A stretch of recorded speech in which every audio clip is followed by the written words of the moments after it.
2 মে 2014 2 মে 2014 BTCৰ বাক্সা জিলাৰ ননকে খাগ্ৰাবাৰীৰ বাবে এক কলা দিন আৰু সেইদিনাখন আছিল শুক্ৰবাৰ আৰু আজিও 2 মে 2025 শুক্ৰবাৰ আৰু এই মুহূৰ্তত আহি মই সেই স্থানতে উপস্থিত হৈছো যি স্থানত 2 মে 2014 তাৰিখে 39জনকৈ লোকক হত্যা কৰা হৈছিল।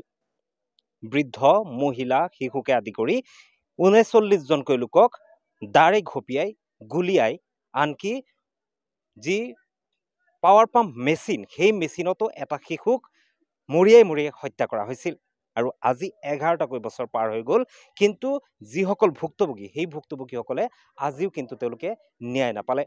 হয়তো সেই মৃত্যুৰ পৰিৱৰ্তে চৰকাৰে একোটা মৃতদেহৰ পৰিৱৰ্তে তেওঁলোকক কিছু টকা দিছে কিন্তু তেওঁলোকৰ ন্যায় যি দিব লাগে সেই ন্যায় আজিলৈকে তেওঁলোকক দিব পৰা নাই। সেই সময়ৰ যিসকল অভিযুক্ত আছিলে যিসকলৰ প্ৰত্যক্ষদৰ্শীয়ে চিনাক্তকৰণ কৰিছিলে সেইসকলৰ নাম দাখিল কৰাৰ পিছতো তেওঁলোকে কিন্তু কেইদিনমানৰ ভিতৰতেই জেল হাজতৰ পৰা জামিন লাভ কৰিছিলে। আজি আমি সেই স্থানত উপস্থিত হৈছো এক হুকাকুল পৰিৱেশ ইয়াতে বিভিন্নজন একত্ৰিত হৈছে দল সংগঠনৰ বিভিন্নজন আহি উপস্থিত হৈছে।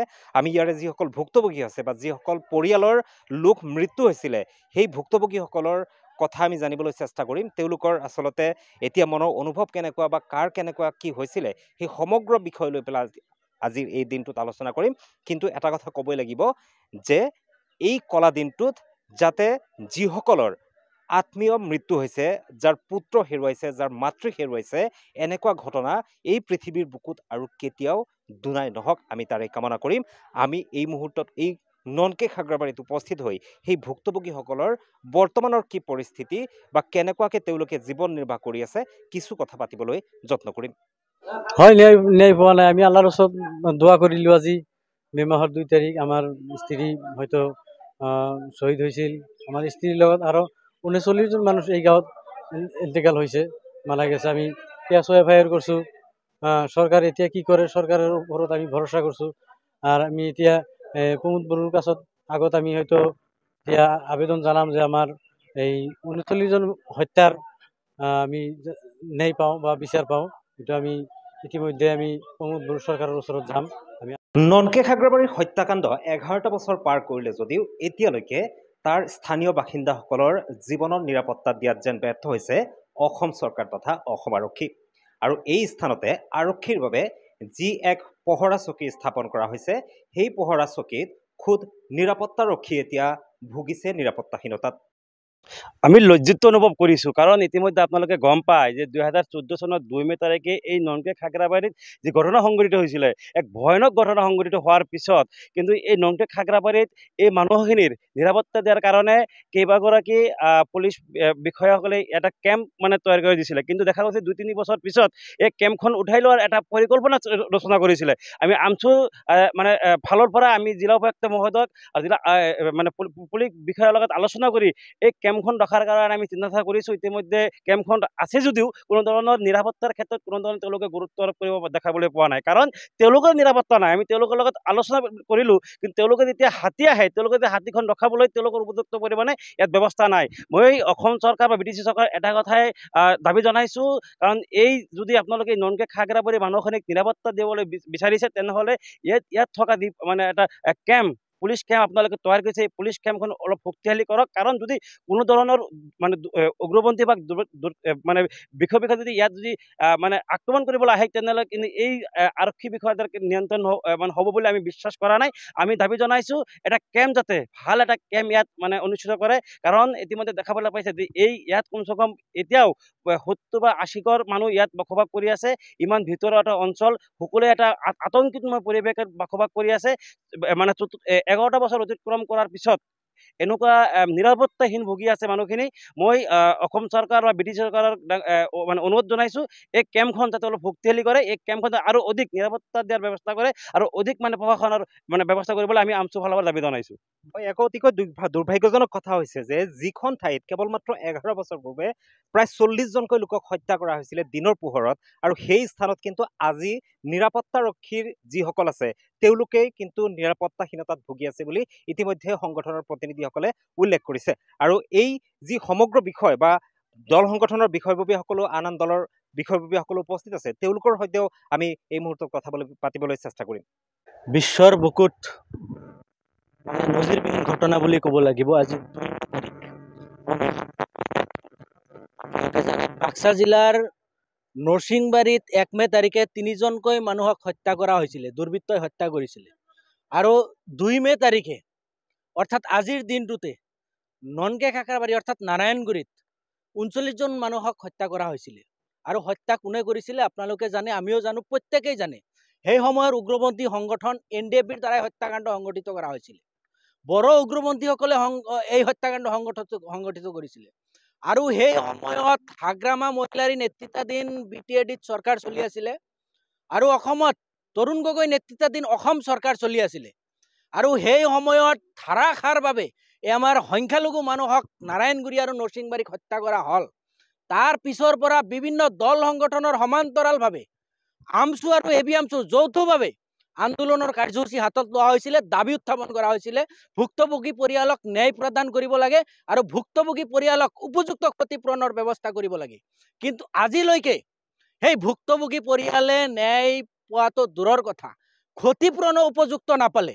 আজি 11টাকৈ বছৰ অতিক্ৰম কৰিলে। আজি আমছু আৰু ABAMSUৰ যৌথ উদ্যোগত আমি উক্ত স্থানত আহি উপস্থিত হৈ যিসকল মৃত্যু হ'ল তেওঁলোকৰ বিদেহী আত্মাৰ চিৰশান্তি কামনাৰ্থে আমি দোৱা অনুষ্ঠানৰ আয়োজন কৰিছিলোঁ, ভুক্তভোগী পৰিয়ালে আয়োজন কৰিছিলে। আমি উপস্থিত হৈ চৰকাৰৰ ওচৰত দাবী উত্থাপন কৰিছোঁ।